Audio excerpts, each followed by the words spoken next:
তখন বেঁকে এলে অন্য একটা গাড়ি তাদের গাড়ির সাথে ধাক্কা লাগিয়ে দেয় এবং তাদের গাড়ি অনেক খারাপ ভাবে অ্যাক্সিডেন্ট করে। আর এই ঘটনায় ম্যাক্সের মা মারা যায়। আর এরপর আমরা দেখি 3 বছর কেটে গিয়েছে আর ম্যাক্স তার মা হারানোর মানসিক যে ধাক্কাটা খেয়েছিল সেটা থেকে প্রায় বের হয়ে এসেছে। তো এরপর একদিন ম্যাক্স তার বন্ধুদের সাথে একটা ক্যাফেতে বসেছিল। তো ম্যাক্সের একটা মেয়ে বান্ধবী ছিল আর এর সাথে তার বয়ফ্রেন্ড ছিল যার নাম হচ্ছে ক্রিস। তো তারা যখন কথা বলছিল তখন সেখানে ম্যাক্সের বান্ধবীর ভাই আসে আর সে ওদের একটা পোস্টার দেখায়। আর ওই পোস্টারে একটা হরর বা ভূতের সিনেমার কথা ছিল আর ওই সিনেমাটির নাম ছিল ব্লাড ফিথ। আর এটা অনেক পুরাতন ছবি হলেও এখনো পর্যন্ত সর্বকালের ভয়ঙ্কর এবং হরর সিনেমা মানা হয়। আর এই সিনেমাটি নতুন করে আবার সিনেমা হলে আসছে। আর তখন সবাই বলে আমাদের সবারই ভয়ানক সিনেমা দেখতে অনেক ভালো লাগে, চলো আমরা সবাই মিলে এই সিনেমাটা এক্সপিরিয়েন্স করি। আর মজা এবার হচ্ছে ম্যাক্সের মাই কিন্তু এই সিনেমাতে অভিনয় করেছিল। তো যাই হোক ম্যাক্স প্রথমে যেতে না বলে এবং বলে আমি অনেকবারই সিনেমাটি দেখেছি, আমি এই সিনেমা দেখে কি করবো। আর তাছাড়াও চাচ্ছিলেন ওর মায়ের ছবি দেখেও আবার কষ্ট পাক, কিন্তু সবশেষে সবাই ওকে রাজি করায়। আর এরপর তারা একসাথে সিনেমাটি দেখতে যায়। আর যারা যারা সিনেমাটি দেখতে যায় তাদের মধ্যে ছিল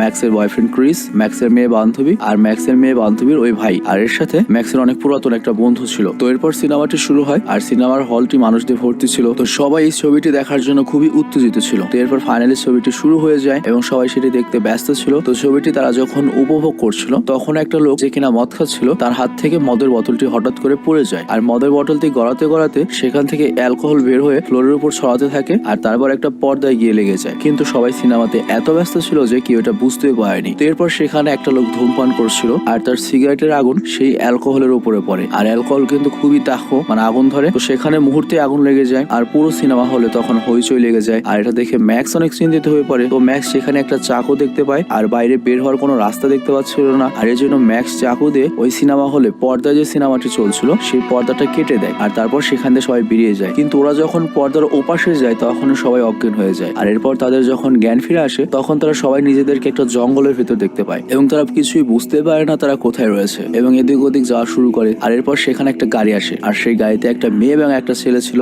আর ওদেরকে দেখে ম্যাক্সরা সবাই অনেক অবাক হয়ে যায়, কারণ এটা তো ব্ল্যাক বাথ সিনেমার দৃশ্য, মানে যে সিনেমা তারা দেখতে এসেছে সেই সিনেমার দৃশ্য। তো এটা দেখার পরে তারা তাদের চোখকে বিশ্বাস করতে পারছে না। কিন্তু আবার ওদের সামনে দিয়ে ওই গাড়িটি আসে, এভাবে রিপিট হতেই থাকে, মানে ওই সেম চরিত্র সেম দৃশ্যটি রিপিট হচ্ছে। তো ওরা সবাই তখন বুঝতে পারে ওরা সিনেমার ভেতরে চলে এসেছে এবং তারা ভাবে যতক্ষণ এই সিনেমাটি দৈর্ঘ্য রয়েছে মানে 1.5 ঘন্টা, ততক্ষণ হয়তো ওই সিনেমাটিতে ওরা আটকা থাকবে। তো এরপর সবাই ভাবতে থাকে এখন কি হবে। তো সব ভেবে তারা সিদ্ধান্ত নেয় ওই গাড়িতেই তারা উঠে বসবে। তো এরপর যখন ম্যাক্স পেছনে তাকায় তখন সে তার মাকে দেখতে পায় আর ম্যাক্সের মাকে দেখে ম্যাক্সের চোখে পানি চলে আসে, কারণ ও ওর মাকে অনেক ভালোবাসতো। আর মা মারা যাবার 3 বছর পর মাকে জীবিত এবং ইয়ং দেখতে পাচ্ছে, এটা দেখে ওর খুবই ভালো লাগে। তো এরপর তারা সবাই মিলে বাড়িতে চলে আসে আর এই বাড়িতে একটা পার্টি করার কথা রয়েছে। আর মজার ব্যাপার হচ্ছে এটা কিন্তু সিনেমার ভেতরে। তো যাই হোক সেখানে তারা ম্যাক্সকে ইনভাইট করে আর তারপর ম্যাক্স তার বন্ধুদের নিয়ে পার্টিতে আসে। আর এখানে একটা মজার ব্যাপার হচ্ছে ম্যাক্স এবং তার বাকি বন্ধুরা কিন্তু এই সিনেমাটি অনেকবার দেখেছে, এই জন্য তারা এই সিনেমাটির গল্প সম্পর্কে জানতো, মানে সিনেমার কোন সময় কি ঘটবে, কিভাবে কি ঘটবে। তোরা জানতো যে এখানে যে কিলার আসবে বা খুনি আসবে যে সবাইকে মেরে ফেলবে, ওদের কাছ থেকে ওরা বাঁচতে পারবে। আর ওই খুনিটি শুধুমাত্র তখনই মারতে আসে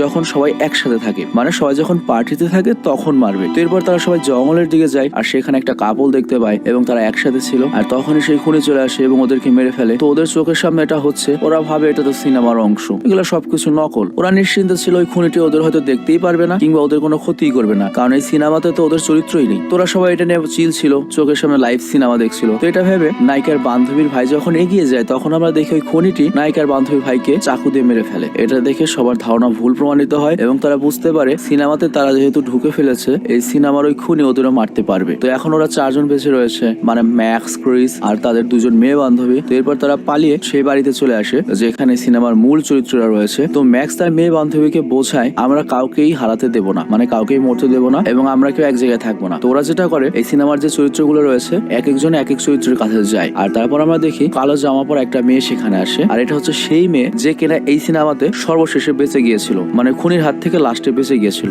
আর তারপর আমরা দেখি এই সিনেমার যে একটা অংশ রয়েছে যেটা দর্শকদের জন্য মানে খুনির অতীত দেখাবে, ম্যাক্স আর তার বন্ধুরা খুনির সে অতীতে চলে গিয়েছে, যেখানে আমরা দেখি খুনি যখন স্কুলে পড়তো তখন সে স্কুলের বাচ্চাদের সাথে গ্রীষ্মের ছুটিতে এসেছিল এবং সেখানে বাকি বাচ্চারা ওকে প্রচুর বিরক্ত করতো। আর তারপরও একটা জায়গায় লুকিয়ে পড়ে, কিন্তু বাচ্চারা সেটার ভেতরে একটা আগুনের পটকা ফেলে দেয় আর সেই পটকার আঘাতে ওর মুখ পুরোপুরি নষ্ট হয়ে যায়। আর এই জন্য সবসময় মুখ আটকা রাখতো এবং এরপর নিজের জন্য একটা ভয়ঙ্কর মাস্ক তৈরি করে যাতে সে তার চেহারা লুকিয়ে রাখতে পারে। আর এরপর সে প্রতিশোধ নেবার জন্য বের হয় এবং সবাইকে মেরে ফেলতো সে সুযোগ পেলে। আর তখন আমরা দেখি সে ছুরি নিয়ে কাউকে কোবাচ্ছে আর সেই রক্তের ফোঁটা ম্যাক্সের মেয়ে বান্ধবীর মুখের উপর এসে পড়ে। আর তখন অতীতের দৃশ্য দেখানো শেষ হয় আর এই সিনেমার